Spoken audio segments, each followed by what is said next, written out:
الحمد لله وصلى الله وسلم على نبينا محمد وعلى آله وصحبه أجمعين. رب اشرح لي صدري ويسر لي أمري واحلل عقدة من لساني يفقه قولي. عزیز طلبہ طالبات، السلام علیکم ورحمۃ اللہ تعالی وبرکاتہ. امید آپ سب لوگ ایمان اور صحت کی بہترین حالت میں ہوں گے. آج ہمارا شمال النبی صلی اللہ علیہ وسلم کا درس ہے. اس میں انشاءاللہ ہم نبی کریم صلی اللہ علیہ وسلم کی مبارک زندگی کے کچھ اہم پہلو پڑھیں گے. آپ صلی اللہ علیہ وسلم کی پسند ناپسند عادات و تہوار، کھانے کے حوالے سے، پینے کے حوالے سے، رہن سہن کے حوالے سے، جو احادیث امام ترمذی رحمہ اللہ نے اپنی کتاب شمال النبی صلی اللہ علیہ وسلم میں جمع کی ہے. اس امید کے ساتھ کہ ہمارے دلوں میں نبی کریم صلی اللہ علیہ وسلم کی محبت میں اضافہ ہو اور آپ صلی اللہ علیہ وسلم کی پیروی کی بدولت ہمارے کرداروں میں بھی کچھ بلندی پیدا ہو. آمین یا رب. اس کے ساتھ ساتھ دعا ہے کہ اللہ تعالیٰ ہمارا یہاں جمع ہونا بھی محض اپنے فضل سے قبول فرمائے اور ہمیں علم نافع اور عمل صالح عطا فرمائے. پچھلی کلاس میں ہمارا کچھ ٹیکنیکل پرابلم آ گئے تھے، انٹرنیٹ ڈاؤن ہو گیا تھا میری طرف سے بھی اور بعض طلبہ کی طرف سے بھی. تو ہمارے پاس طلبہ نے یہ گزارش کی ہے کہ ہم نے جو پچھلی لیکچر میں حدیث پڑھی تھی ان کو دوبارہ سے دہرا لیا جائے اور پھر دوبارہ اس سے آگے پڑھا جائے تاکہ ریکارڈنگ بھی اچھی میسر ہو جائے. تو انشاءاللہ ہم دوبارہ انہی چند حدیث کو پڑھیں گے جو ہم نے پچھلی کلاس میں پڑھی تھی، اور پھر اس کے آگے پھر باذن اللہ کوشش کریں گے پڑھنے کی باذن اللہ تعالی.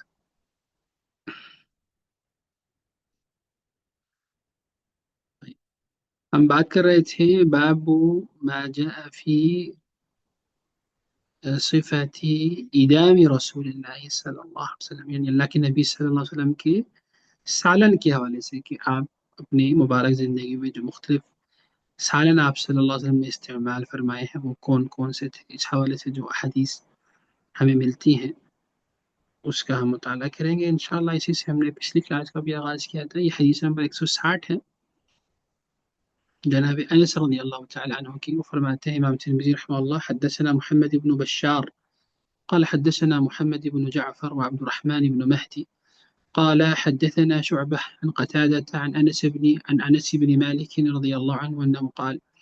كان النبي صلى الله عليه وسلم يعجبه الدباء فأتي بطعام. کہ اللہ کے نبی صلی اللہ علیہ وسلم کے بارے میں جناب انس فرماتے ہیں کہ آپ کو کدو بہت پسند تھا. کدو جو مشہور ایک سبزی ہے، آپ سب جانتے ہیں. فأتي بطعام أو دعي له، تو ایک بار آپ صلی اللہ علیہ وسلم کے سامنے کھانا لایا گیا یا پھر آپ صلی اللہ علیہ وسلم کو کسی دعوت میں بلایا گیا. فجعلت أتتبعه فأضعه بين يديه لما أعلم أنه يحبه، تو میں اس کھانے میں سے جو آپ صلی اللہ علیہ وسلم کے سامنے پیش کیا گیا تھا اس میں سے کدو کو تلاش کر کے آپ صلی اللہ علیہ وسلم کے سامنے میں رکھتا، اس کے جو ٹکڑے، کیونکہ مجھے یہ چیز معلوم تھی کہ نبی کریم صلی اللہ علیہ وسلم کو اس کا کھانا پسند ہے. تو یہ جناب انس رضی اللہ تعالیٰ عنہ کے حوالے سے ہے، اور جب جانتے ہیں ہم نے اس پہ بات بھی کی تھی. جناب انس رضی اللہ تعالیٰ عنہ اللہ کے نبی صلی اللہ علیہ وسلم کے خادم تھے، 10 سال آپ کی خدمت میں رہے. تو وہ یقیناً آپ کے ساتھ رہنے کی وجہ سے آپ کی پسند ناپسند کے بارے میں بہت اچھے سے جانتے تھے کہ آپ صلی اللہ علیہ وسلم کے مزاج مبارک کیسا ہے، آپ کو کھانے میں کیا پسند ہے، آپ صلی اللہ علیہ وسلم کو پینے میں کیا پسند ہے، آپ صلی اللہ علیہ وسلم کو پہناوے میں کیا پسند ہے. تو ایک چیز تو ان کی شخصیت کے متعلق جو ہے وہ اللہ کے نبی صلی اللہ علیہ وسلم کی جناب انس کو معلوم تھی. اور خود پھر کیونکہ وہ رسول اللہ صلی اللہ علیہ وسلم بھی تھے، یقیناً وہ بھی ایک محبت ان کے دل میں تھی آپ صلی اللہ علیہ وسلم کی بحیثیت نبی ہونے کی. تو اس وجہ سے ان کی جو محبت کا یہ علم تھا کہ وہ خاص طور پر نبی کریم صلی اللہ علیہ وسلم کے کھانے میں سے کدو کے جو ٹکڑے ہیں وہ نکال کے آپ صلی اللہ علیہ وسلم کے سامنے رکھتے تھے تاکہ آپ اسے کھائیے. اس سے ہمیں پتہ چلتا ہے کہ جناب انس کی جو محبت کا کیا یعنی لیول تھا، اور اس کا کتنے ہی وہ اللہ کے نبی صلی اللہ علیہ وسلم سے محبت فرماتے تھے کہ اس کا اظہار انہوں نے اس طرح کیا. اللہ تعالیٰ ان سے راضی ہوں. تو اس حدیث سے ہمیں یہ پتہ چلتا ہے کہ اللہ کے نبی صلی اللہ علیہ وسلم جو ہے وہ باقاعدہ سبزیاں بھی کھایا کرتے تھے، اور سبزی کے اندر خاص طور پہ جو آپ صلی اللہ علیہ وسلم کے زمانے میں موجود تھی کدو، جو کہ آج بھی ہے ہمارے معاشرے میں بھی پائی جاتی ہے، تو وہ آپ صلی اللہ علیہ وسلم کو بطور غذا جو ہے وہ اچھی لگتی تھی. تو انسان اگر اس لحاظ سے اس کو کھائے کہ اللہ کے نبی صلی اللہ علیہ وسلم کے پسندیدہ غذا ہے یہ، تو یقیناً اس محبت کا بھی اس کو اجر ملے گا انشاءاللہ، اس کے کھانے کا بھی اس کو اجر ملے گا۔ ادروائز یعنی اس کا یہ مطلب بالکل بھی نہیں ہے کہ یعنی یہ کوئی کھانا واجب ہے یا یہ فرض ہے،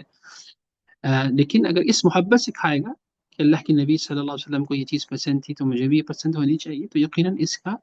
اجر اس کو ملے گا باذن اللہ۔ آگے انشاءاللہ حدیث بھی اس حوالے سے آئے گی جناب انس کی اپنی، کہ ان کو بھی اس حوالے سے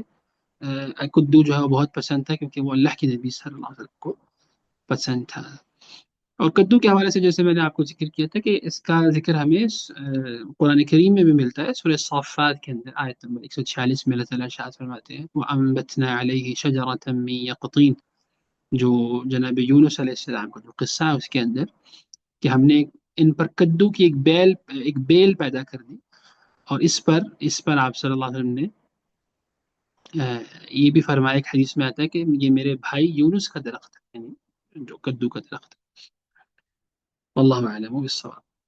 اگلی حدیث دیکھیے، یہ بھی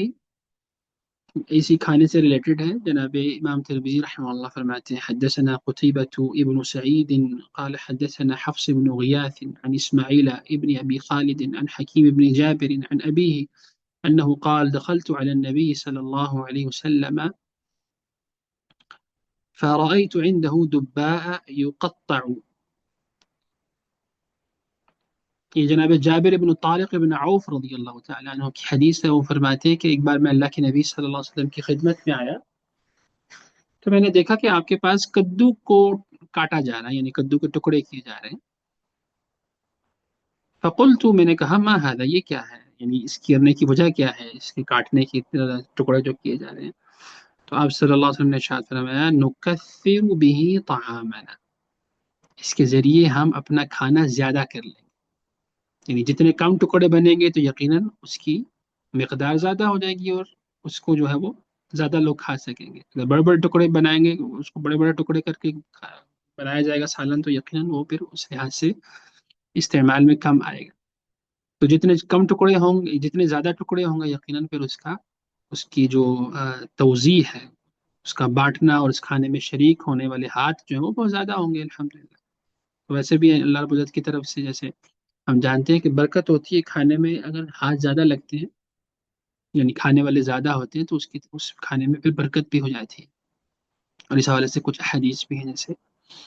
کہ دو لوگوں کا کھانا جو ہے وہ 3 لوگوں کو کافی ہوتا ہے برکت کی وجہ سے۔ تو قال ابو عیسیٰ، جناب ابو عیسیٰ جو امام ترمذی خود ہیں وہ کہتے ہیں وہ جابر ہوا جابر ابن طارق، یعنی اس حدیث میں جو جابر کا ورڈ، جو جابر شخص ہیں حکیم ابن جابر کے والد جابر، تو وہ جابر ابن طارق ہیں، ان کو ابن ابی طارق بھی کہا جاتا ہے۔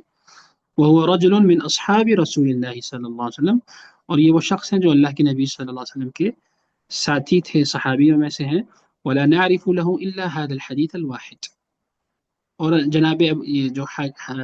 جابر ہیں ابن طارق، ان سے صرف یہی حدیث ہم تک پہنچی ہے، یعنی انہوں نے صرف اسی حدیث کو روایت کیا، یا ان سے روایت کردہ صرف یہ حدیث ہم تک پہنچی ہے۔ وہ ابو خالد اسمہ سعد، اور اس حدیث کے سند میں جو اسماعیل ابن ابی خالد ہیں، تو یہ ابو خالد کا نام بیسیکلی سعد ہے۔ تو یہ یعنی سند کے حوالے سے کچھ انہوں نے معلومات بھی دی ہے۔ اور جیسے کہ میں نے ذکر کیا تھا کہ یہ اس امت کی ایک بہت بڑی یعنی خدمت ہے، اور خاص طور پہ جو سلف صالحین کی، کہ انہوں نے اس علم کو محفوظ کیا۔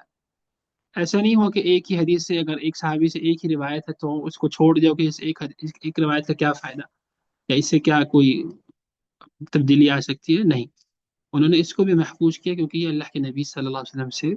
مروی حدیث تھی، اور انہوں نے اس علم کو محفوظ کر کے ہم تک پہنچایا، اور اس علم کو ضائع ہونے سے بچایا۔ اللہ تعالیٰ ان کی اس خدمات کو قبول فرمائے۔ اس حدیث میں جیسے شروع میں بھی ہم نے پڑھا تھا کہ ایک تو اس میں نبی کریم صلی اللہ علیہ وسلم کے کدو کو استعمال کرنے کے حوالے سے ہمیں بات ملتی ہے کہ آپ صلی اللہ علیہ وسلم اس کو بطور سالن استعمال فرمایا کرتے تھے، اور اس کے ساتھ ساتھ اس حدیث میں یہ بھی پتہ چلتا ہے کہ کھانا پکانے کا خیال رکھنا، اس پر توجہ کرنا، اس حوالے سے سوچ بچار کرنا، یہ کوئی یعنی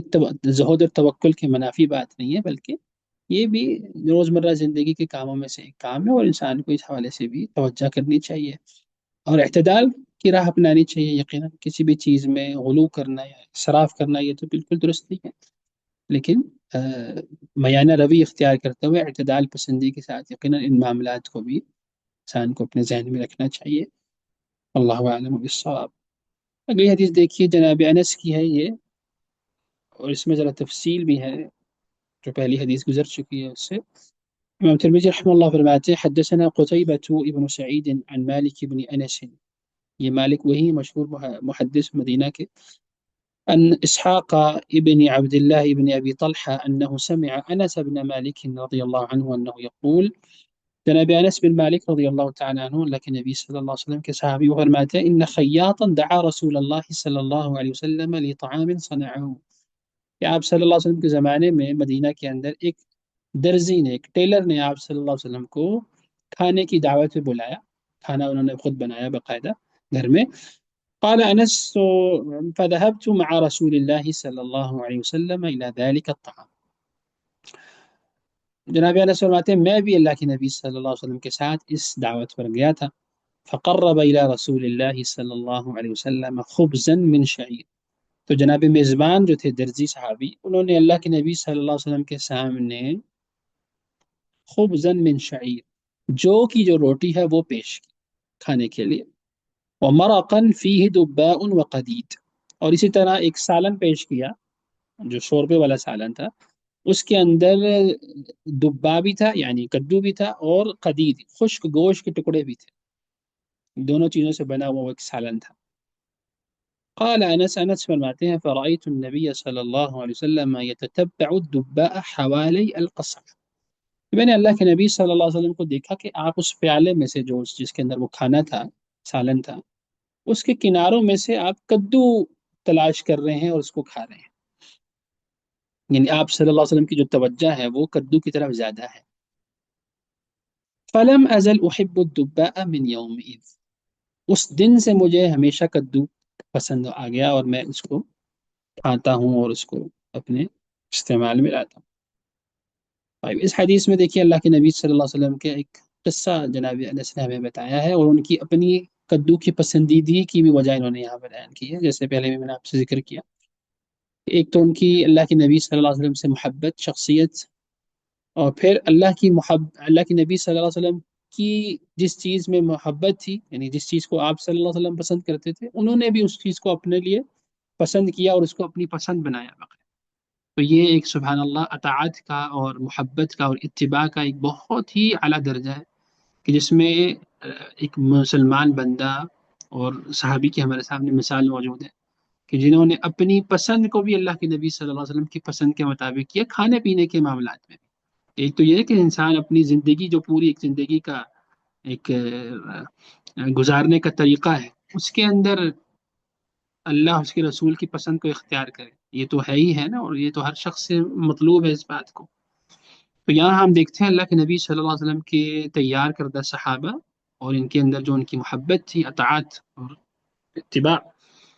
وہ اس قدر کوٹ کوٹ کے بھری ہوئی تھی کہ وہ اپنی عام جو زندگی ہے، رہن سہن کے اندر بھی، کھانے پینے کے اندر بھی اس چیز کو اختیار کرنا پسند فرماتے تھے جو اللہ کے نبی صلی اللہ علیہ وسلم کو پسند ہوتی تھی۔ تو یقیناً یہ ایک بہت ہی اعلیٰ درجہ ہے محبت کا بھی اور اتباع کا بھی۔ اللہ تعالیٰ ہمیں بھی اس چیز کی توفیق عطا فرمائے۔ فرماتے ہیں فَلَمْ أَزَلْ أُحِبُّ الدُّبَّاءَ مِنْ يَوْمٍ، اس دن سے مجھے کدو جو ہے وہ پسند ہے، کہ جب میں نے اللہ کے نبی صلی اللہ علیہ وسلم کو اس طرح کدو کو نکال کے اس کو تلاش کر کے کھاتے ہوئے دیکھا صلی اللہ علیہ وسلم۔ اس حدیث میں بھی بہت سارے فائدے ہیں ہمارے لیے۔ ایک تو یہ کہ انسان کو سب سے بڑا اس میں فائدہ وہ یہ ہے کہ اللہ کے نبی صلی اللہ علیہ وسلم کی کدو سے جو ایک تعلق ہے، ان سے محبت ہے، وہ یہاں پر واضح ہو رہی ہے، اور ہمیں یہ چیز بھی معلوم ہو رہی ہے کہ اللہ کے نبی صلی اللہ علیہ وسلم کدو کو تناول فرماتے تھے اور اس کو پسند فرماتے تھے کھانے میں۔ اور اس سے جناب انس رضی اللہ تعالیٰ عنہ کی بھی کدو سے جو محبت ہے وہ بھی ثابت ہو رہی ہے، اور ایک بہت بڑا درس ہے ہمارے لیے کہ ہم اپنے نبی کریم صلی اللہ علیہ وسلم کی جو پسند ہے اس کو اپنی پسند بنا لیں، عبادات کے اندر بھی، اور معاملات کے اندر بھی، رہن سہن کے اندر بھی، اخلاق بھی ہمیں اپنا اللہ کے نبی صلی اللہ علیہ وسلم والا بنانا ہے. تو یہ جس طرح انسان اس میں محنت کرتا رہے گا، اپنے اوپر، اپنے دل کے اوپر محنت کرے گا، اپنی ذات کے اوپر، تو یقیناً وہ ترقی کی منازل جو ہے وہ طے کرتا رہے گا، اللہ اور اس کے قریب ہوتا رہے گا. انہی چیزوں کے ذریعے یقیناً اللہ تعالیٰ کی محبت بھی حاصل ہوتی ہے.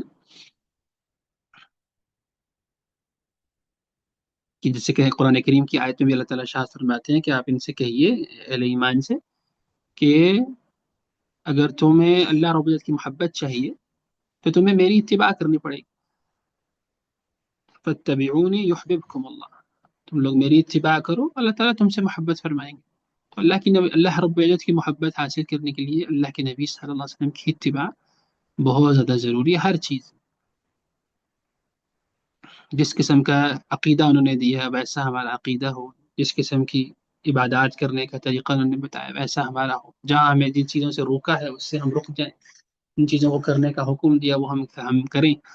جن چیزوں کو آپ صلی اللہ علیہ وسلم نے پسند فرمایا وہ ہماری پسند بن جائیں. تو یہ بہت بڑی سعادت کی بات ہے ہمارے بطور مسلمان. اس حدیث سے ہمیں یہ پتہ چلتا ہے کہ دعوت کو قبول کرنا چاہیے. کوئی بھی اگر آپ کو دعوت دے، چاہے وہ کوئی معمولی شخص ہی کیوں نہ ہو، آپ سے اسٹیٹس میں آپ سے کم ہو، تو انسان کو اس دعوت کو قبول کرنا چاہیے. جیسے کہ یہاں پر ایک درزی صحابی نے، جو ایک معمولی پیشہ ہے، ان کے حامل شخص نے آپ صلی اللہ علیہ وسلم کو دعوت دی اور آپ نے اس کو قبول فرمایا، ان کے گھر تشریف لے کے گئے. اور اسی طرح اس حدیث سے ہمیں یہ پتہ چلتا ہے کہ انسان اپنے خادم کو بھی اپنے ساتھ لے کے جا سکتا ہے دعوت میں جس میں اس کو بلایا گیا، جس طرح جناب انس کے. اور اسی طرح اس حدیث سے ہمیں یہ پتہ چلتا ہے کہ انسان کو دعوت وغیرہ کے اندر حسب توفیق اہتمام کرنا چاہیے، اس میں بہت زیادہ تکلفات میں نہیں پڑنا چاہیے. دیکھتے ہیں ہم جو کہ جناب صحابی جو تھے، جب جو درزی صحابی تھے، انہوں نے جو ان کے گھر میں موجود تھا، جو کی روٹی، شوربے والا سالن جس میں کدو اور انہوں نے گوشت ڈالا ہوا تھا، وہ ان کے سامنے پیش کر دیا. تو یہ ویسے بھی اس وقت سبحان اللہ، اللہ کے نبی صلی اللہ علیہ وسلم کے زمانے میں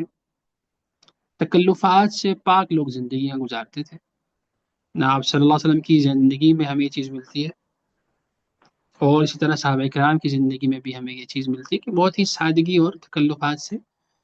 صاف ستھری زندگی، پاک زندگی وہ لوگ گزارتے تھے. ہمارے ہاں الٹ ہے کہ ہم لوگ تکلفات میں پڑھ پڑھ کے اپنا وقت بھی ضائع کرتے ہیں، مال بھی ضائع کرتے ہیں، اور اپنی محنتیں بھی ضائع کرتے ہیں. اللہ تعالیٰ ہمیں اس چیز کی سمجھ عطا فرمائے. طيب. اور اسی طرح اس حدیث میں یہ پتہ چلتا ہے کہ جو درزی کا پیشہ ہے وہ کوئی برا پیشہ نہیں ہے، نہ ہی وہ کوئی حقیر پیشہ ہے، بلکہ اس کی جو کمائی ہے وہ عین حلال کمائی ہے. جیسے کہ اللہ کے نبی صلی اللہ علیہ وسلم نے اسی گھر کے بنائے ہوئے کھانے سے کھانا بھی تناول فرمایا صلی اللہ علیہ وسلم. اگلی حدیث دیکھیے، جناب عائشہ رضی اللہ تعالی عنہ کی ہے. جناب عائشہ فرماتی ہیں، بلکہ امام ترمذی رحمہ اللہ فرماتے ہیں، حدثنا احمد بن ابراہیم الدورقی وسلمة بن شبيب ومحمود بن غيلان قالوا حدثنا أبو أسامة عن هشام بن عروة عن أبيه عن عائشة رضي الله عنها أنها قالت كان النبي صلى الله عليه وسلم يحب الحلواء والعسل. یہ بھی اللہ کے نبی صلی اللہ علیہ وسلم کی جو روزمرہ زندگی کے اندر استعمال کردہ چیزیں ہیں اس حوالے سے حدیث ہے. جناب عائشہ فرماتی ہیں اللہ کے نبی صلی اللہ علیہ وسلم کو حلواء اور عسل بہت پسند. حلوہ عربی میں ہر میٹھی چیز کو کہتے ہیں جس میں مٹھاس موجود ہو.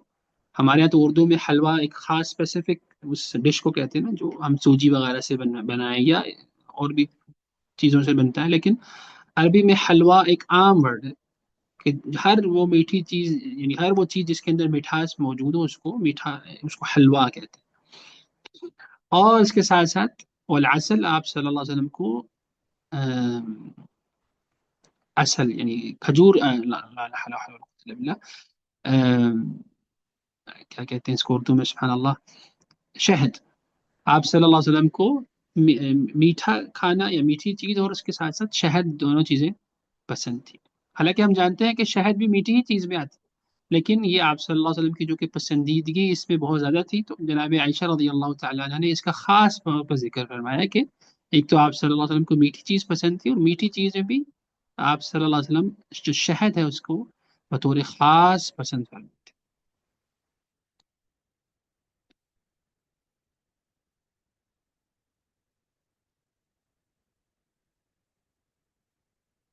صلی اللہ علیہ وسلم۔ اس حدیث کا ایک بہت بڑا فائدہ ہمارے سامنے ایک تو یہ ہے کہ اللہ کے نبی صلی اللہ علیہ وسلم کی پسندیدہ چیزوں میں میٹھی چیزیں بھی تھیں، اور اس کے ساتھ ساتھ میٹھی چیزوں کو استعمال کرنا، کھانے میں لے کر آنا، یہ بھی کوئی زہد اور توکل کے، زہد اور تقوی کے منافی چیز نہیں ہے، کیونکہ ہمارے یہاں بعض ایسے لوگ بھی ہیں خاص طور پر جو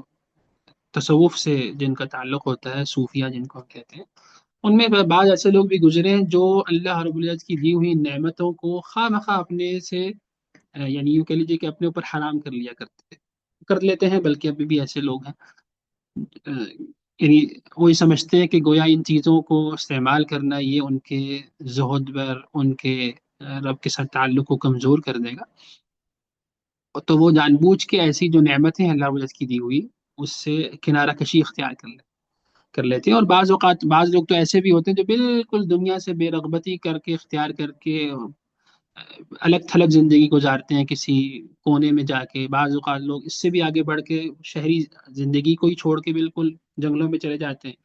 تو یہ سب کیا ہے؟ یہ اللہ کے نبی صلی اللہ علیہ وسلم کا دین نہیں ہے، نہ ہی یہ آپ صلی اللہ علیہ وسلم کا طریقہ ہے۔ آپ صلی اللہ علیہ وسلم اس پورے ہم دیکھتے ہیں مدنی معاشرے کے اندر آپ صلی اللہ علیہ وسلم لوگوں کے ساتھ ہی گھل مل کے رہتے تھے، اسی میں آپ صلی اللہ علیہ وسلم ان کے ساتھ کھاتے پیتے بھی تھے، چیزوں کو پسند بھی فرماتے تھے، میٹھی چیزیں بھی کھاتے تھے، اور اسی طرح دیگر سالن بھی تناول فرمایا کرتے تھے۔ ہاں، اس کے ساتھ ساتھ جو آپ صلی اللہ علیہ وسلم کا اپنے رب کے ساتھ تعلق تھا وہ اپنی جگہ، آپ صلی اللہ علیہ وسلم کی عبادات کا تعلق دیکھیں، آپ صلی اللہ علیہ وسلم اپنے رب کے ساتھ تعلق عبادات کے معاملے میں، وہ آگے انشاءاللہ آئے گا بھی اس حوالے سے ایک پورا چیپٹر کہ آپ صلی اللہ علیہ وسلم کس طرح عبادت فرماتے تھے،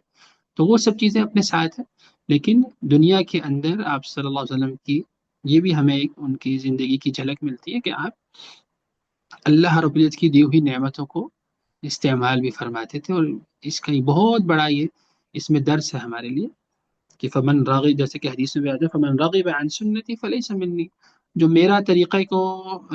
اختیار نہیں کرتا اور اس سے منہ موڑتا تو وہ یقیناً مجھ میں سے نہیں ہے، وہ میرے طریقے پر اور طریقہ ہدایت پر نہیں ہے جو میں نے بتایا ہے۔ تو ہمیں ہمیشہ اس بات کا اہتمام کرنا ہے کہ ہم اللہ کے نبی صلی اللہ علیہ وسلم کی سنت پر، ان کے بتائے ہوئے طریقے پر رہیں، اور اس چیز کو میں اکثر واضح کرتا ہوں کہ سنت سے مراد کیا ہے، یعنی زندگی گزارنے کا جو طریقہ ہے، تو ہم اس بات کو بتاتے ہیں نا کہ یہ اللہ کے نبی صلی اللہ علیہ وسلم کی سنت ہے، تو سنت تو ویسے بھی عربی میں طریقے کو کہتے ہیں جس پہ انسان چلتا ہے، کسی چیز کو اختیار کرتا ہے۔ تو اللہ کے نبی صلی اللہ علیہ وسلم جب اس دنیا میں تشریف لے کر آئے اور آپ صلی اللہ علیہ وسلم نے اپنی شریعت دی، لوگوں کو بتائی، اللہ کا دین سمجھایا، تو اس زمانے میں بہت ساری طریقے تھے جو لوگوں نے اختیار کیے ہوئے تھے نا، بہت ساری سنتیں تھیں، بہت زیادہ راستے تھے۔ بت پرستی کا ایک راستہ ہے، ایک یہودیت کا ایک راستہ ہے، نصرانیت کا ایک راستہ ہے، اور اسی طرح اور بھی مختلف راستے تھے۔ تو اللہ کے نبی صلی اللہ علیہ وسلم نے جو راستہ اپنایا، جس طرح آپ صلی اللہ علیہ وسلم نے زندگی گزاری، اس کو ہم سنہ نبویہ کہتے ہیں، نبی کریم صلی اللہ علیہ وسلم کی سنت۔ بھائی اس کے اندر عبادات بھی ہیں، اس کے اندر معاملات بھی ہیں، اخلاقی پہلو بھی ہیں، عقیدے کے پہلو بھی ہیں، وہ سب چیزیں ہیں جو ہمیں آپ صلی اللہ علیہ وسلم دیکھ کے گئے ہیں۔ جب ہم اس راستے پہ چلیں گے تو ہم گویا انہی کے بتائے ہوئے راستے پر گامزن رہیں گے، اور وہ باقی تمام راستے جن کو اللہ کے نبی صلی اللہ علیہ وسلم نے غلط قرار دیا ہے اور ان کو چھوڑنے کا حکم دیا ہے، اس سے پھر ہم اپنے آپ کو بچائیں گے۔ تو یہ ہے سنت کا مفہوم، جس کو ہم سمجھ سکتے ہیں اس طریقے سے بھی، واللہ اعلم۔ طیب، شہد کے بارے میں جیسے آپ جانتے ہی ہیں کہ اس کا ذکر تو ہمیں قرآن کریم میں بھی ملتا ہے، اور ایک بہت ہی بابرکت چیز ہے، اور یقیناً اس کو بھی ہمیں اپنی زندگی میں استعمال کرتے رہنا چاہیے۔ اور ایک اور بات بھی میں نے پہلے بھی ذکر کی تھی کہ ہر معاملے میں اعتدال بھی رکھنا چاہیے، یعنی اس کا یہ مطلب نہیں ہے کہ انسان یعنی اگر اس کو صحت کے لحاظ سے میٹھی چیزیں منع ہے مثلا، اور جس طرح آپ جانتے ہیں شہد کے اندر بھی بہت میٹھا پن ہوتا ہے، تو اس کا یہ مطلب نہیں ہے کہ اب وہ بالکل اس کو سٹارٹ کر دے اور اپنی جان کو خطرے میں ڈال لے، اپنی صحت کو بگاڑ لے، بالکل ایسا بھی نہیں ہے۔ انسان کو اعتدال اختیار کرنا چاہیے، اور جو چیز اس کے فائدے کی ہے اس کو استعمال کرنا چاہیے، اور جس چیز سے اگر وہ اس کو منع کیا گیا ہے، مثلا اگر ڈاکٹر وغیرہ نے اس کو استعمال کرنے سے منع کیا تو اس سے اس کو منع بھی ہونا چاہیے، اور یہی عین جو ہے وہ دین اسلام کی تعلیمات ہے۔ وَلَا تُلْقُوا بِأَيْدِيكُمْ إِلَى التَّهْلُكَةِ، جیسے کہ قرآن کریم کی آیت بھی ہے کہ اپنے آپ کو خود اپنے ہاتھوں سے ہلاکت میں نہ ڈالیں۔ تو اس حدیث کا یہ بالکل غلط مفہوم نہ لیا جائے کہ کیونکہ اللہ کے نبی صلی اللہ علیہ وسلم کو پسند تھی میٹھی چیز، تو اب جو ہے وہ ہم خوب میٹھی چیزوں کے کھانے کی ہم طلب کریں اور اس کو ہم ہر روزانہ اس کو کھائیں اور بھرمار کریں اس کو، تو یہ بالکل بھی درست فہم اس کا نہیں ہے۔ ہر چیز اعتدال کے ساتھ ہونی چاہیے۔ اللہ اعلم بالصواب۔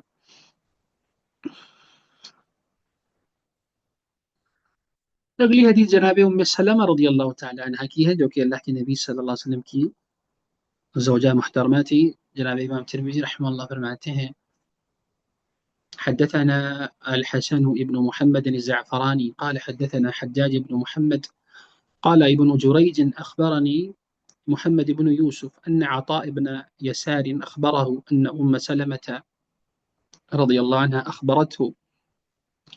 أنها قربت إلى رسول الله صلى الله عليه وسلم جنبا مشوية۔ جناب ام سلمہ فرماتی ہیں کہ اللہ کے نبی صلی اللہ علیہ وسلم کی خدمت میں میں نے دستی کا بھنا ہوا گوشت پیش کیا۔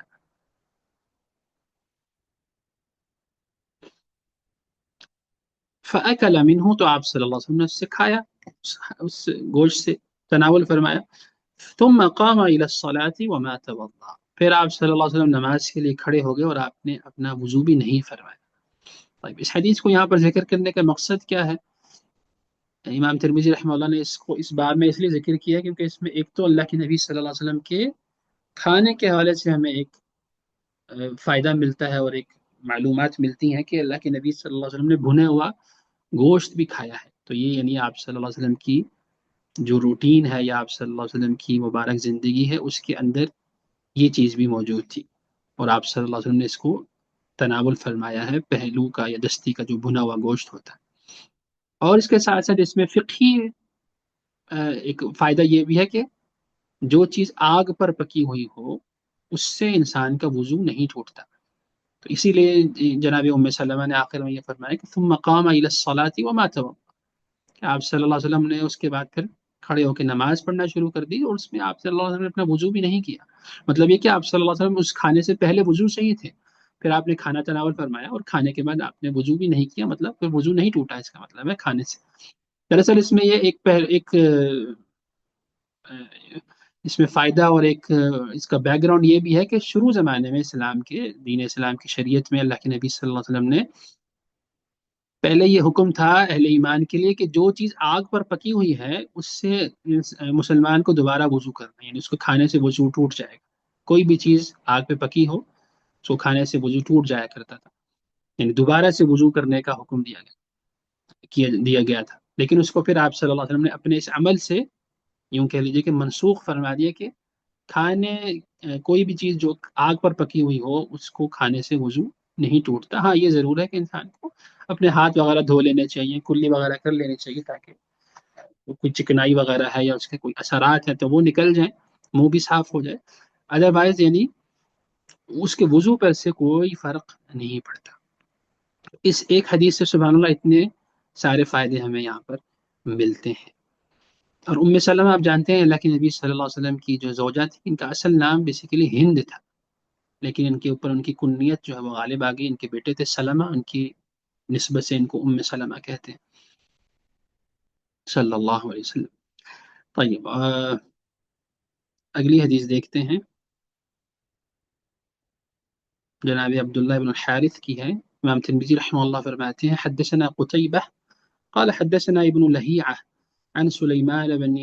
زياد عن عبد الله بن الحارث أنه قال أكلنا مع رسول الله صلى الله عليه وسلم شواء في المسجد۔ جناب عبداللہ بن الحارث ایک انصاری صحابی تھے، وہ فرماتے ہیں کہ اللہ کے نبی صلی اللہ علیہ وسلم کے ساتھ ہم نے مسجد میں بھنا ہوا گوشت کھایا۔ طيب اس حدیث کو یہاں پر کیوں ذکر کیا گیا؟ اگرچہ کہ اس کی سند میں کمزوری ہے، لیکن بعض علماء نے اس کو درست بھی کہا ہے دیگر شواہد کی بنیاد پر۔ اور اس میں ایک تو یہ فائدہ ملتا ہے کہ مسجد کے اندر اکٹھے کھانا یا اکیلے کھانا اس میں کوئی حرج کی بات نہیں ہے۔ ہاں یہ ضرور ہے کہ اس میں انسان کو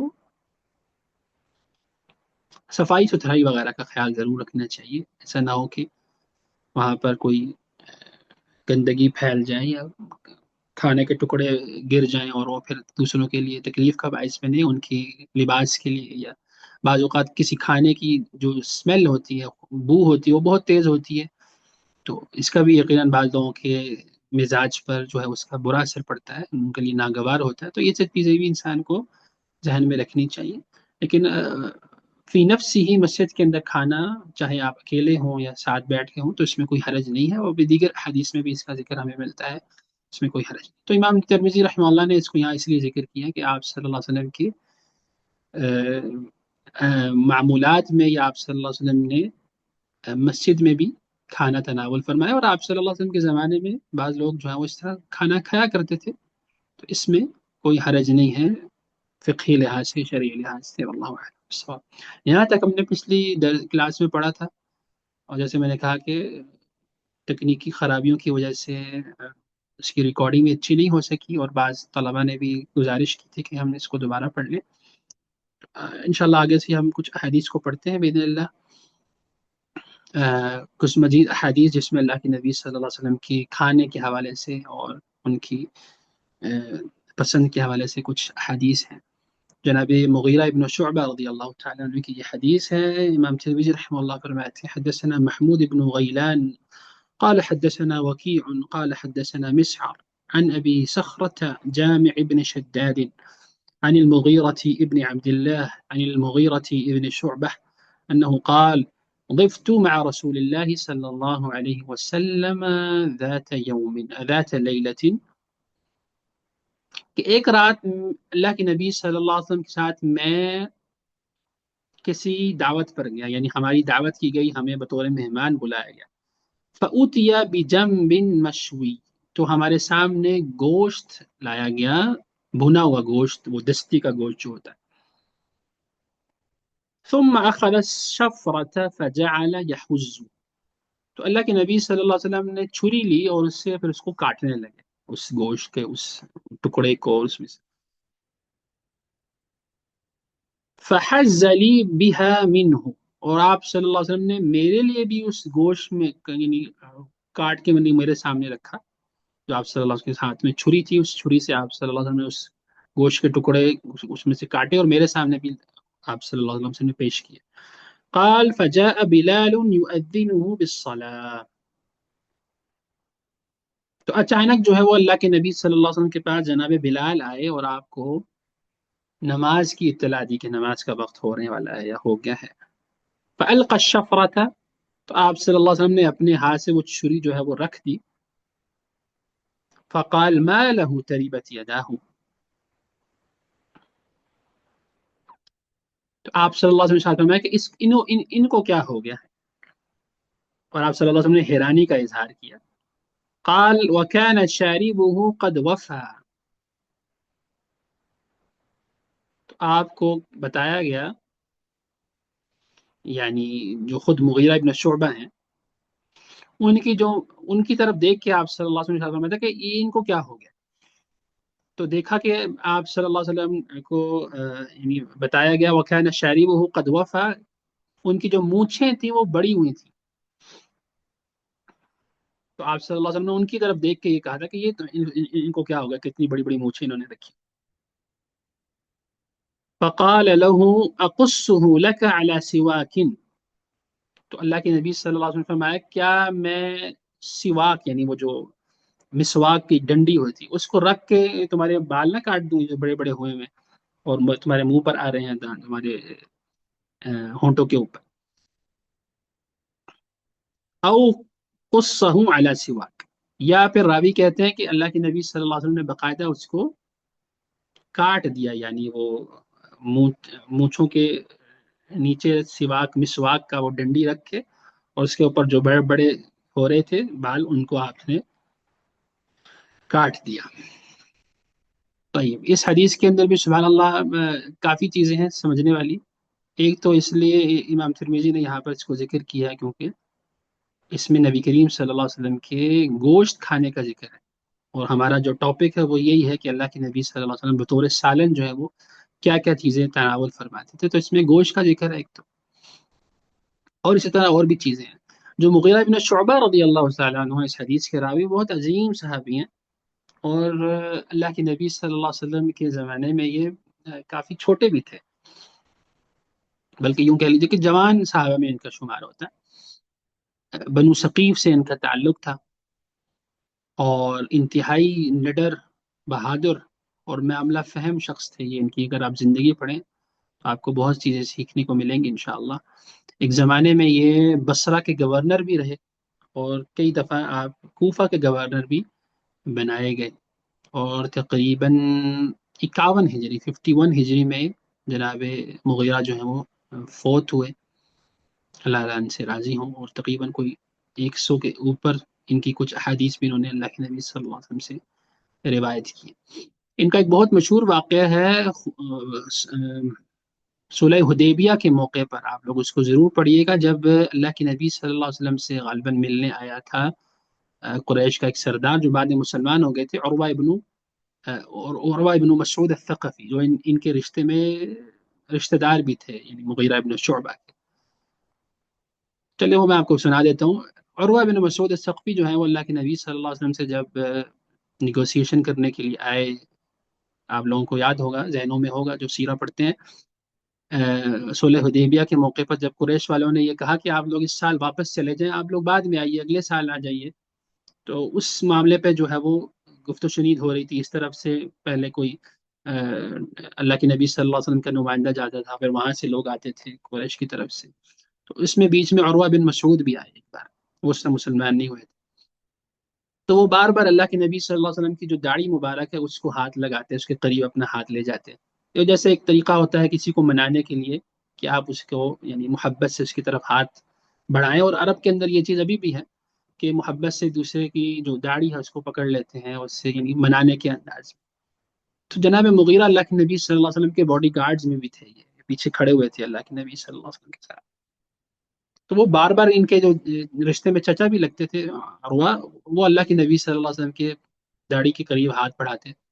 تو ان کو ایک بار جو ہے وہ اسی طرح دوسری تیسری بار انہوں نے اب کیا عروہ نے، تو ان کو غصہ آ گیا. تو انہوں نے کہا اخر یدک عن لحیت رسول اللہ صلی اللہ علیہ وسلم وان لا تصل الیہ، کہ اپنا ہاتھ جو ہے وہ اللہ کے نبی صلی اللہ علیہ وسلم کی داڑھی مبارک سے آپ سائٹ پہ کریں، پیچھے کریں، ادروائز یہ ہاتھ جو ہے وہ آپ کا صحیح سلامت آپ تک واپس نہیں آئے گا. تو ان کو جو ہے وہ یہ چیز بہت زیادہ بری لگی، اور کہ اللہ کے نبی صلی اللہ علیہ وسلم کو یہ شخص جو ہے وہ ہاتھ بڑھا رہا ہے اور آپ صلی اللہ علیہ وسلم کی مبارک داڑھی کو ہاتھ لگا رہے ہیں. تو انہوں نے اپنی محبت کا اس طرح اظہار کیا کہ اپنے ہاتھ کو پیچھے کرو، ادروائز یہ تمہیں صحیح سلامت نہیں ملے گا. اور اللہ کے نبی صلی اللہ علیہ وسلم بعض روایت میں آتا ہے کہ وہ آپ صلی اللہ علیہ وسلم مسکرا رہے تھے اس بات. تو خیر بعد میں یہ عروہ بن مسعود کو جب پتہ چلا کہ یہ ان کے اپنے ہی رشتہ دار ہیں، تو کافی وہاں پر تکرار بھی ہوئی ان دونوں کے دوران. بہرحال وہ ایک الگ قصہ ہے، لیکن بتانے کا مقصد یہ ہے کہ اللہ کے نبی صلی اللہ علیہ وسلم کے صحابہ کس طرح اللہ کے نبی صلی اللہ علیہ وسلم پر جان نچھاور کیا کرتے تھے. اور یہ چیز بھی ان کو برداشت نہیں تھی کہ کوئی شرک کی حالت میں، کفر کی حالت میں اللہ کے نبی صلی اللہ علیہ وسلم کے مبارک چہرے کو، ان کی مبارک داڑھی کو ہاتھ لگائے. اللہ تعالیٰ ان سب سے راضی ہو. طيب اس حدیث میں اور بھی فائدہ یہ ہے کہ ایک تو وہی ایک فائدہ ہمارے سامنے ہے کہ کوئی آپ کی دعوت کرے تو آپ کو اس دعوت کو قبول کرنا چاہیے، جیسے کہ اس میں اللہ کے نبی صلی اللہ علیہ وسلم نے دعوت کو قبول کیا اور باقاعدہ گئے. اور اسی طرح اس حدیث میں ایک یہ فائدہ بھی ہے کہ گوشت کو چھری سے کاٹ کے آپ کھا سکتے ہیں، اس کو استعمال کر سکتے ہیں، اس میں کوئی حرج نہیں ہے. اللہ کے نبی صلی اللہ علیہ وسلم نے بھی یہ چیز فرمائی ہے. اور اسی طرح مہمان کی مہمان نوازی کرنا، اس کی تکریم کرنا، یہ بھی اس کے اندر شامل ہے. اور ایک بہت بڑا اس میں فائدہ یہ بھی ہے کہ مونچھیں جو ہے وہ بہت زیادہ لمبی بھی نہیں کرنی چاہیے، اتنی لمبی کہ وہ سبحان اللہ انسان کے جو ہونٹ ہے اس سے بھی آگے آ رہی ہوں، اور وہ کھانے کے وقت اس کے ساتھ وہ ٹچ ہو رہا ہو. تو یہ بالکل یعنی اچھی بات نہیں ہے. اس سے یہاں پر اللہ کے نبی صلی اللہ علیہ وسلم نے باقاعدہ ان کی تربیت بھی فرمائی کہ جب آپ نے دیکھا کہ ان کی صحابی کی مونچھیں بہت زیادہ بڑی ہوئی ہیں، تو آپ نے اس کو باقاعدہ کٹوا کے چھوٹا چھوٹا کر دیا. اسی وقت جو ہے وہ آپ صلی اللہ علیہ وسلم نے یہ کام سر انجام دیا. تو اس سے ہمیں یہ پتہ چلتا ہے کہ مونچھیں جو کوئی رکھنا چاہتا ہے تو اس میں کوئی حرج نہیں ہے وہ رکھے. دو صورتیں ہو سکتی ہیں، ایک یہ کہ مونچھیں بڑی کرے لیکن جو اس کے بال ہونٹوں پر آ رہے ہیں اس کو وہ کاٹ دے، اور ایک دوسرا طریقہ یہ ہے مونچھیں رکھنے کا کہ وہ یعنی بالکل اس کو، یعنی جس کو کہتے ہیں نا زیرو کا جو ایک کیا کہتے ہیں، لا الہ الا اللہ، بالکل ہی اس کو یعنی چھیل کے ختم نہ کر دے اپنے بالوں کو، بال رہیں لیکن یہ کہ وہ چھوٹے رہیں۔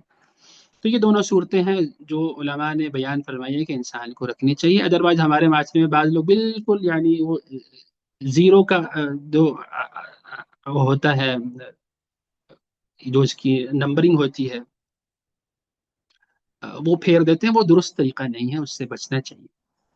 بہرحال کچھ نہ کچھ یعنی انسان کو مونچھوں کے بال چھوڑنے چاہیے، رکھنے چاہیے، اس کو بھری رہنی چاہیے۔ ہاں البتہ جو بڑے ہو گئے ہیں اس کو کاٹ لینا چاہیے، اس میں کوئی حرج نہیں ہے، اور یقیناً یہ چیز صفائی ستھرائی کے بھی یعنی موافق بھی ہے، اور کھانے پینے کے لحاظ سے بھی یقیناً یہ چیز بہتر ہے تاکہ وہ اس کے ساتھ مس نہ ہو، اور وہ کھانے کے دوران جو ہے وہ باعث تکلیف نہ بنے۔ دیکھنے میں بھی یقیناً اچھی چیز لگتی ہے کہ انسان کی مونچھیں جو ہے مرتب ہوں۔ اللہ اعلم بالصواب۔ اور ایک اور حدیث، اس حدیث کے اندر ایک یہ فائدہ بھی ہے کہ کھانے کوئی چیز جو آگ پر بنی ہوئی اس سے وضو نہیں ٹوٹتا۔ آپ صلی اللہ علیہ وسلم کو آ کے جو جناب بلال نے نماز کے وقت کا بھی بتا دیا تھا۔ اور پچھلی حدیث میں بھی ہم پڑھ چکے ہیں کہ آپ صلی اللہ علیہ وسلم نے بھنا ہوا گوشت کھایا اور آپ نے پھر نماز پڑھی اور دوبارہ آپ نے وضو نہیں فرمایا۔ اللہ اعلم بالصواب۔ اور اس سے اللہ کے نبی صلی اللہ علیہ وسلم کی جو معاشرت ہے، یعنی زندگی گزارنے کا ایک پہلو بھی ہمارے سامنے آتا ہے کہ آپ کس طرح لوگوں کے اندر گھل مل کے رہتے تھے۔ آپ صلی اللہ علیہ وسلم اپنے ساتھیوں کے ساتھ، صحابہ کے ساتھ مختلف جگہوں پر جاتے تھے، دعوتوں پہ بھی جاتے تھے، کھانا پینا ہوتا تھا، تو اس طرح یعنی بالکل اس طرح کی زندگی گزارتے تھے آپ صلی اللہ علیہ وسلم، اور انہی میں ایک یعنی فرد کی حیثیت سے آپ صلی اللہ علیہ وسلم رہتے تھے۔ آئیے، یہ چیز بھی یقیناً آپ صلی اللہ علیہ وسلم کی جو تواضع ہے، آپ صلی اللہ علیہ وسلم کے بڑے پن کا اظہار ہے، اور ہمیں بھی معاشرے کے اندر اسی طرح رہنا چاہیے۔ بعض لوگوں کے کو کچھ تھوڑی بہت اللہ تعالیٰ اگر یعنی معاشرے میں ان کی عزت ہو جائے، ان کا مقام آ جائے، تو وہ پھر عام لوگوں سے ملنا یا ان کے ساتھ بیٹھنا اس چیز کو بالکل یعنی پسند نہیں کرتے، اور ان کی گردن میں بالکل بہت زیادہ اس کے اندر یعنی غرور تکبر آ جاتا ہے۔ اللہ کے نبی صلی اللہ علیہ وسلم کی مثال ہمارے سامنے ہے، آپ اللہ کے نبی ہیں، پوری انسانیت کی ہدایت کے لیے آئے ہوئے ہیں، ہادی اور رہنما ہیں، اور پھر بھی آپ صلی اللہ علیہ وسلم اسی طرح بالکل سادہ زندگی آپ صلی اللہ علیہ وسلم اپنے لوگوں کے ساتھ گزارا کرتے تھے، وہی چیز کھاتے تھے جو دوسرے کھا رہے ہیں، اسی طرح آپ صلی اللہ علیہ وسلم کھانے پینے کی چیزیں استعمال فرماتے تھے جو دوسرے کھا رہے ہیں، کوئی یعنی ایکسٹرا جو ہے وہ پروٹوکول بالکل بھی آپ صلی اللہ علیہ وسلم نہ لیتے تھے، نہ ہی آپ صلی اللہ علیہ وسلم اس کو پسند فرماتے تھے۔ اور اس کے ساتھ ساتھ اس کے اندر ایک اور چیز بھی ہے کہ ہمیں امر بالمعروف اور نہی عن المنکر کا بھی اہتمام کرنا چاہیے۔ آپ کے سامنے کا کوئی چیز خلاف شریعت ہے یا خلاف ادب ہے، تو اس کو انسان کو اس کا اس کی تعلیم کا اہتمام کرنا چاہیے، جیسے کہ اللہ کے نبی صلی اللہ علیہ وسلم نے جناب مغیرہ کی کہ ان کی مونچھیں بڑی ہوئی تھی بہت زیادہ، تو آپ صلی اللہ علیہ وسلم ایٹ اے ٹائم اس کو درست کرنے کا حکم بھی دیا، اور خود بلکہ اس کو سر انجام بھی دیا۔ تو یہ ایز اے جو داعی کے لحاظ سے، داعی کی حیثیت سے ہمارا یہ بھی فرض بنتا ہے کہ ہم لوگوں کو خیر کی طرف دعوت دیں، خیر کی طرف بلائیں، اور اسی طرح کوئی برائی کا کام اگر ان کے سامنے ہو رہا ہے تو اس سے باقاعدہ روکیں، اگر طاقت ہے ہاتھ سے روکیں، نہیں تو زبان سے روکیں، اور اس کی طاقت بھی نہیں تو انسان کو کم از کم اس کو دل میں ضرور برا جاننا چاہیے۔ اور جیسے کہ حدیث میں آتا ہے کہ یہ ایک ایمان کا بہت ہی کمزور درجہ ہے۔ اللہ تعالیٰ ہمیں اس چیز کی سمجھ کی توفیق عطا فرمائے، آمین۔ اگلی حدیث کو ہم پڑھتے ہیں اور ہم اپنی بات کا اختتام بھی کرتے ہیں انشاءاللہ، ہمارے یہاں نماز کا وقت ہو رہا ہے۔ یہ حدیث ہے جناب ابو ہریرہ رضی اللہ تعالی عنہ کی۔ امام ترمذی رحمہ اللہ فرماتے ہیں حدثنا واصل بن عبد الاعلى قال حدثنا محمد بن فضيل عن ابي حيان التميمي عن ابي زرعة عن ابي هريرة رضي الله عنه انه قال اتي النبي صلى الله عليه وسلم بلحم،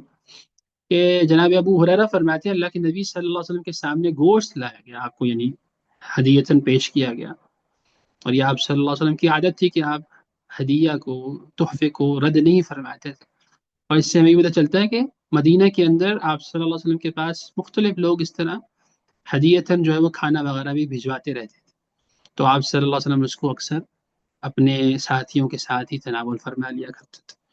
اوتی النبی صلی اللہ علیہ وسلم بلحم فرفع الیہ الذراع، آپ صلی اللہ علیہ وسلم کی خدمت میں دستی کا وہ گوشت پیش کیا گیا، جو گوشت پیش کیا گیا اس کے اندر دستی کا وہ گوشت تھا، الذراع، جس کو آپ بونگ کا گوشت بھی کہتے ہیں۔ وَكَانَتْ تُعْجِبُهُ، تو اللہ کے نبی صلی اللہ علیہ وسلم کو وہ کھانا بڑا پسند تھا، دستی کا وہ گوشت۔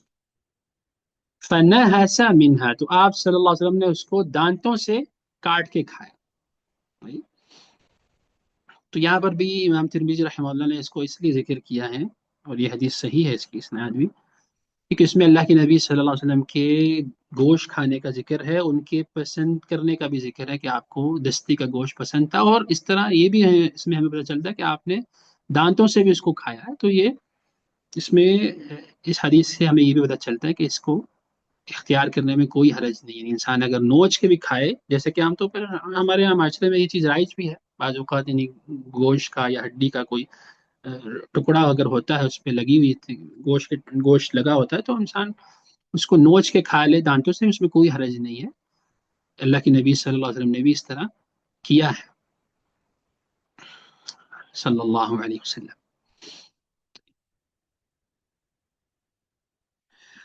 انشاءاللہ اس سے اگلی حدیث سے ہم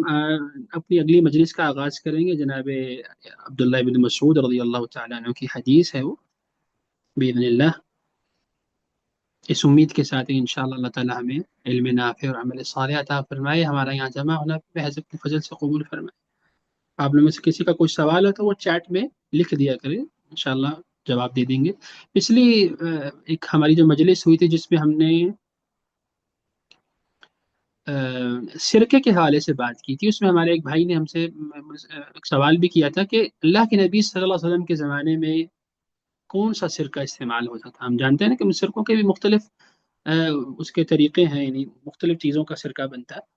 تو دیکھیے اللہ کے نبی صلی اللہ علیہ وسلم کے سوال کے حوالے سے ہمارے پاس کوئی ایسی کوئی حدیث یا روایت نہیں ہے کہ وہ کس چیز کا بنا ہوا ہوتا تھا خاص طور پر، یعنی ایسی کوئی روایت ہم تک نہیں پہنچی۔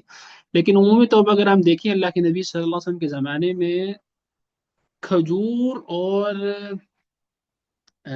انگور عام طور پر اس کا سرکہ جو ہے وہ لوگ استعمال کیا کرتے تھے۔ مدینہ کے اندر یہ دونوں چیزیں جو ہے وہ وافر مقدار میں استعمال بھی ہوتی تھی اور موجود رہتی تھی۔ تو اس سے علماء یہ کہتے ہیں کہ ہو سکتا ہے کہ وہ آپ صلی اللہ علیہ وسلم جو سرکہ استعمال کرتے تھے وہ بھی انہی دو چیزوں کا بنا ہوا ہوتا ہوگا، کھجور اور انگوروں کا، واللہ اعلم بالصواب۔ صحیح؟ ہمارے یہاں جیسے کہ آپ جانتے ہیں کہ سیب کا بھی بنتا ہے اور دیگر چیزوں کا بھی سرکہ بنتا ہے، تو اس میں یعنی کوئی حرج نہیں ہے، کوئی بھی سرکہ استعمال کیا جا سکتا ہے۔ طيب هذا والله أعلم، صلى الله وسلم على نبينا محمد وعلى آله وصحبه أجمعين، سبحانك اللهم وبحمدك نشهد أن لا إله إلا أنت نستغفرك ونتوب إليك، السلام عليكم ورحمة الله تعالى وبركاته، مع السلامة، إلى اللقاء.